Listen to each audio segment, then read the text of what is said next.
দেবাংশু ভট্টাচার্য। মাঠে ময়দানে রাজনীতি করে তিনি কতটা জনপ্রিয় হয়েছেন তা নিয়ে বিতর্ক রয়েছে।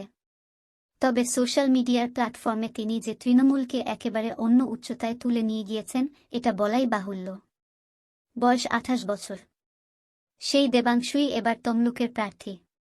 আর সেই তমলুকে এবার বিজেপির প্রার্থী হতে পারেন প্রাক্তন বিচারপতি অভিজিৎ গঙ্গোপাধ্যায়। একজনের কাছে রয়েছে অভিজ্ঞতার পাহাড়, তবে রাজনীতির গলিতে তিনি একেবারেই নবাগত।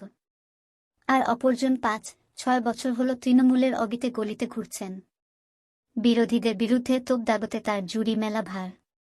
তবে এর আগে 2021-এর প্রার্থী ঘোষণার পরে নানা মহল থেকে কটাক্ষ করা হচ্ছিল এবারও প্রার্থী পদ জুটল না দেবাংশুর। কিন্তু এতদিনে বোঝা যাচ্ছে হাল ছাড়েননি দেবাংশু। তৃণমূলের প্রতি তার বিশ্বাসযোগ্যতা প্রমাণের জন্য চেষ্টার কোনো কসুর করেননি তিনি। কোনোদিন কোথাও তিনি আনুগত্যের এতটুকু অভাব রাখেননি। তবে তা যে বিফলে যায়নি এটা এতদিনে বোঝা যাচ্ছে। দেবাংশুর এক্স হ্যান্ডেলে লেখা আছে দেশদ্রোহী মমতাবাদী। এবার সেই দেবাংশুকেই টিকিট দিল তৃণমূল। তিনি সংবাদ মাধ্যমে জানিয়েছেন, আমি কোনো ফ্যান্সি কথাবার্তা বলি না, মানুষের কাছে ছুটে যাব। তিনি তো রাজনীতিতে অভিজিৎ গঙ্গোপাধ্যায় কিছুদিন আগে এসেছেন। আমি 5-6 বছর ধরে আছি। একেবারে সাধারণ পরিবার থেকে উঠে এসেছেন দেবাংশু। ছাত্র রাজনীতির হাত ধরে উঠে এসেছেন।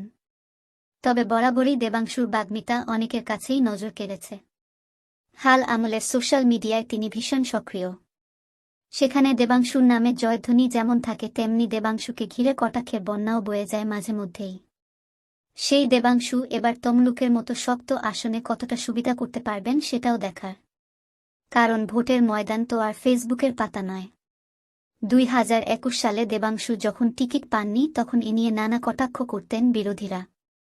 তখন দেবাংশু লিখেছিলেন, মোদির সেই খেলা হবে নিয়ে ফেসবুকে দেবাংশু পোস্ট করেন, প্রধানমন্ত্রীকে খেলা হবে বলতে বাধ্য করলাম। এখনো বোঝাতে হবে আমার টিকিট পাওয়া না পাওয়া নিয়ে বিরোধী শিবির এতটা উতলা কেন? এই বয়সে আর কি সাফল্য চাই বলুন তো? খুব ভালো লাগছে। খেলা হবে সুর তুলে বেশ জনপ্রিয় হয়েছিলেন তিনি। তবে এতদিনে আসল ভালো লাগার স্বাদ পাচ্ছেন দেবাংশু। কিন্তু লড়াই কি সহজ? প্রাক্তন বিচারপতি বনাম তৃণমূলের আইটি সেলের রাজ্য সভাপতি, তৃণমূলের তরুণ তুর্কি নেতা। এই তমলুক আসনের প্রতি এবার বাড়তি নজর থাকবে গোটা দেশের। রাজ্যের বিরোধী দলনেতা শুভেন্দু অধিকারীর খাসতালুক বলে পরিচিত তমলুক। সেখানেই এবার নয়া লড়াই।